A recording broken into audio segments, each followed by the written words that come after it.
Hey y'all, Will here, otherwise Alright, and today in Once Human we are in hard mode. We have transferred to the next scenario, the next season, and I wanted to explain what people can expect as they're doing this themselves. I know a lot of people are waiting, a lot of people are hesitant, and a lot of people don't know what's going on. So just going right into it, this is going to be more of a live type of video. I'm not going to do any editing, no cuts, just I'm going to go over things. So if there's a few errors, just I'll try to fix them as I go. So first things first is we are in now Manibus phase 1 and we are in a hard scenario. So if you go over to season info and scenario features, we are in hard mode, so some things have changed here. This is the first thing I want to go over. We have unique characteristics, and I think a lot of people are overlooking this. We have a featured game mode, and it's pretty much the same exact thing. And except no mandatory PvE content suitable for all metahumans. That's supposed to be PvP content. There's a grammatical error, a little typo. They missed something. But what I did want to mention here is deviation special ability. The following deviations may gain special abilities and change color when acquired. Nutcracker, the Digby Boy, Rose Shroom, Extra Dimensional Cat, Butterfly's Emissary, Festering Gel, and Fetch-a-Lot Bunny. Maybe this is where we get 3 trait deviations. This is where we get different colored deviations. So there are going to be different looking deviations throughout the game that we can get. This is a really cool thing. I don't know if it's just one morph color or there's multiple colors to get, like the extra dimensional cat that they teased. So this is all cool stuff. Everything else is the same. If you scroll down, these are all the same deviants on the list. No big deal. For the season tag, which is really the other part that you should know, I'm on difficulty hard. So you can go difficulty normal or hard. The novice season is only for the first one. For survival challenges, we have pollution zones in the wilderness, cover larger areas, and have significantly increased contamination. That means we're going to lose our sanity even quicker. So having breweries going for beers and ales will be very handy. Energy and hydration to be deplete twice as quickly, and the effects of full energy and hydration last for a shorter time. We're going to be needing to drink and eat more often. It's going to bring that survival aspect more in play. Then also for the combat environment, deviants, these are enemies deviants. Stats, awareness, movement speed, and attack frequency are increased. Also, territory purification has gotten more difficult. We also get more rewards, which is great. It's just a flat 20% Starcrum increase. However, we also have super anomalies. And super anomalies are something brand new, and I think we get them in normal and hard mode, and I'm pretty sure we do. For the hard mode scenario that I'm in, which is on PvE NA server 7, so that's where I'm going to be playing if you need a group to play with. There's a Discord link down below. Feel free to join and say what's up. We can help you out with stuff. We did a lot of that during the first scenario. We're going to be happy to do it again. We have season anomaly. So in this one, we have the void and balance stats. Void starts with shields and can only be damaged by the anti-void cradle override, unstable bomber, power surge, or shotguns and rifles, which they mentioned down below. And that's going to be how you crack those shields. So having something to deal with these is going to be very important to our build. If it's just a cradle override, no big deal, right? For the balance type, which enemies will recover HP over time, you have to use the cradle override, anti-balance, burn, frost vortex, or sniper rifles and pistols. So when you have something from the wish machine, which they tell us what we get the jaws and the shaman vulture top for the first weeks, and then after a couple weeks we'll get something else. I haven't even checked that out yet. I should have, but we'll find out in a little bit. If you go a pistol, which is good against balanced, and then you go unstable bomber, which is good against void, you can use the jaws completely to deal with both of these relatively at the same time. On top of that, we have higher keyword enhancements for unstable bomber. So the jaws, which they give us in the wish machine, is going to be a great weapon to go with as a primary, just to do a ton of damage. And it got a buff with the last patch with the balance passes. So we're going to be seeing a lot of jaws users, and it's going to be a very, very strong thing. Now, you don't need to use what they're saying here. I myself am probably going to go pistols with the bullseye on the wildfire. And that's probably what I'll be doing. So there's that type of option too. Yet you can use the cradle overrides to be able to get these done. For the season signups, and this is what a lot of people were curious about, is like what happens when you sign up. You get to bring a lot of things over to your Eternal Land Depot. And that's your space-time backpack. If you press I, and then you go down to the space-time backpack down below your inventory slots, this is what you have in your Eternal Land. Now, you can't bring all this over. And people have been saying there's been a funny glitch that's been going on, so I want to explain that too, if it happens for me. With these selected items, you have 20,000 points to use. And if you bring over my Grade S bear, it will take 300 points. And it does state it right underneath the name of the item. Rabbit, same thing, right? Ammo is very expensive. It leaves me with 8,000 left because this took 12,000 to bring over. So you never want to bring ammo over. You know, for your favorite fish, you can bring those over no problem if you want to fill your fish tank. Water is cheap and easy, but it's easy to get water. You might want to bring a purified water stack, but it's going to be heavy, so make sure that you have storage ready to go if you're bringing over such a heavy item. You know what I mean? It only costs 200. I think this is going to be a great thing because we need to go through water and food quicker, and water depletes very fast if you're running around. We also have high contamination, so you might want to bring some beer over with you too. That might be an option. You get, you know, for 1,000 points, you get 10 just in case you hit a contamination zone and you can't do anything with it.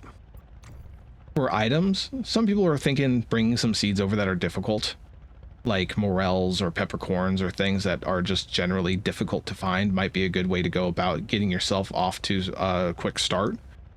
For other things in materials, not really worth it. Specials, there's nothing there. Construction, there's nothing there. Deviants. The deviations that we have, if you're on a PvE server, we can no longer get Pup Buddy. So like I want to bring Pup Buddy over. Dr. Teddy, you can't get Dr. Teddy, but I can bring him over. There's also, maybe I want to bring a Lone Wolf Whisper, whichever one's the best one, because I just want to do the extra weapon damage for my build. So that's an option too. Getting a Digby Boy early and Logging Beaver is a good option. If you want to do a Pyro Dino type build with Burn, you no longer can get Pyro Dino in PvE from what I know, so you might want to do that. Same thing with Lethal Rabbit's just a good thing, but where's Mr. Wish? Oh, Mr. Wish, where are you? There he is right there. Mr. Wish is a PvP server only, so if you're in PvE, might as well bring him over because you're never going to see him again unless someone brings him over and trades you later on. And then, you know, you're just going through these things to get better versions of what you need. You can bring over whatever you need. If you're doing, you know, base defenses and you want extra defenses, bring over Nutcrackers. A Space Turner is a great item to bring over since you can summon your friends quicker. There's a ton of things you can do here. It's no big deal, but that's really the biggest bread and butter of transferring things over from your season. Weapons, you can transfer weapons over, but say if I bring over my last Valor, which is a calibration 10 ready to go gun with a great weapon calibration, it sucks up 11,000 points. That's very expensive. I don't think I'm ever going to want to bring a gun over unless it's like a 6-star calibration 10 with like literally the best weapon calibration you can imagine, and then bring that over. Otherwise, I'm not interested. As you saw, you could not bring over weapon calibration blueprints. Those are in your Eternal Land forever and you have to sell them. So if you get a good weapon calibration blueprint, you need to bring it over to a gun that you want to keep it on and then keep it that way forever. But in longevity, the last Valor that I have is a 3-star, which is great, but until it's a 6-star, I don't really want to bring it with me because I can always get a better one in the current season, most likely. Same thing completely with your armor. Don't even worry about bringing this stuff over. I'm just going to delete it out. It's no big deal. I don't need it. All my mods come with me, so I don't really need that. So that's how switching things over works. For bringing what I'm bringing over right now, everything's 800, so it draws down from that 20,000 cap. So you can do that straight from your inventory. You don't even need to enter Eternal Land if you don't want to. Very cool thing. Just going over other things that were kept that we know about. All your blueprints were kept. And we're getting more blueprint fragments from the Mystic chest too. So we're going to be having more and more stuff happening with that. And we're going to be able to get higher star rating. All the mods that we had, we kept. We have all of them here. You know, if you had purples, it doesn't matter. All your mods moved over with you. So you get a full spread of all the best mods that you farmed from the previous scenario. It's going to make things a lot easier. We also have mod conversion. We had this earlier, but I never really made a video on it. This is a cool system too. You can choose the suffix you want on something. Say if it's talents, you can say, okay, I want talents on deviation expert. And boom, confirm. You can choose the mods that you want and then push them over. So the best mods to keep and use for these, if you find a terrible mod like this one's good, but if you had a bad version of it, because it says elemental and status, but it's on rush hour, which I think is just a bad mod. This has a purple, 2 greens, and a blue, which you can then use for a material, and based on your rarity of these 4 blips, you get better chances at getting things. So say if I wanted to bring over a purple, it starts high chancing as you go through, and these chances increase. And the best thing to do is find these. This is a purple with 2 blue dots and 1 green dot. This is pretty much the best thing you can find. I guess if you're very lucky, you can do a purple with 3 blue dots if you got really, really lucky. These are the ones you want to save whenever you find them. They become the most valuable thing to do mod conversions. I believe currently that mod conversions are going to be the way to make starting mods with 2 purples on them. That way we're going to have a better chance at getting a full gold 5 upgraded mod, and that has random stats on it relatively, but it will help us overall. Get what I'm saying? The mod conversions are new. I just wanted to cover that because that's something that is brand new to the game. And all your cosmetics moved over too. So pretty much everything that you earned as per character, you kept. And you're good. This includes your special items, your armor mods, your weapon mods, your stellar planula, your sproutlets. I already used these pretty well. And some other fun things, like we got a chrysalis token, butterfly dyes, anything that is purchasable, you get to keep, along with your blueprint fragments. And that really is how this works. Now, I did want to mention one other thing. When you started the new server or scenario, if you already played, you have a chance to go between a simplified and a non-simplified version of the game. What this means is I have a quest up here. You see that quest for harvest season? I can go over to that quest, and I'm staying far away for a reason. You're going to see the screen kind of have a glitch out thing happen at some point. And that's telling us that there's a quest that we've already done is nearby, and we should pick it up. Let's see. Should be happening soon. It's up a little bit further, I think. There it is. You saw that?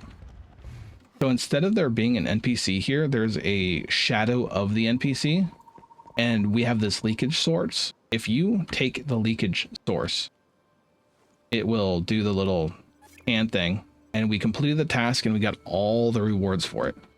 So if you've done quest, like we have this quest here, you can, instead of doing them again completely, if you did every single quest you possibly could, you can just go up to where a blue dot is and go and get the quest completed without really any of the hard work, since you already did that once before. And this allows you just to quickly level up and get back into shape without doing all the side work. A very cool feature for people who don't want to do all that and they just want to get back in the game and get ready to do everything else. And just like that, we get all the rewards. And this is how that works. So instead of doing the quest over again, you absolutely have the choice. If you do non-simplified, if you do the non-simplified choice, you can do all your quests as normal. But if you don't want to, you can do this. I completed every quest to completion that I could find in the game, and I've done them multiple times from the betas. For myself, I don't want to really do the quests again, so I did that. It's a very nice feature, though. I do enjoy what they've done with that. Along with that, I think I covered mostly everything. Eternal Land is still just a big locker for your stuff that you can build in, but it got no updates, so it's not really something to worry about. You had to worry about your food and drink a lot more.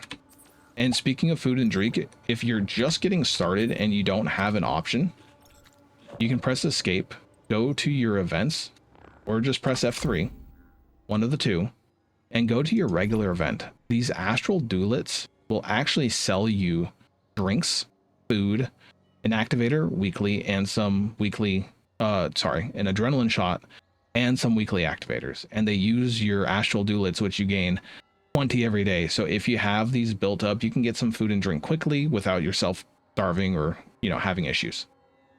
We also got a new global event that you can have 2,000 Starchrome from. There's 1,000 Starchrome crates and some Stardust Source. You get to click on that and get the rewards for them hitting 10 million global downloads. And that covers pretty much all the new stuff for this season. It is harder. It is more stuff to worry about and do. That bike looks crazy. And that's it. So I just wanted to do a kind of a lowdown of everything that's going on as a new season turnover. I'm only level 9. The levels are quick because I can just go between points and have them done very, very quickly. But that's all that you need to really worry about. I would also say if you're playing with friends or you just want to have a good experience, build your base near a teleportation tower so you can teleport to the teleportation tower instead of only to your base on a 10-minute cooldown. That way you have 2 ways of accessing your base and you don't need to waste cooldowns as much. And if you're in a group, have everyone do the same thing. That's the best advice I can give you right now. Have fun with the new season, depending on if you go normal, hard, whatever you do. It should be a challenge. It should be fun. And if you have any questions, leave them down below and I'll answer comments as they come in. Thank you very much for watching. Have a great day. Later.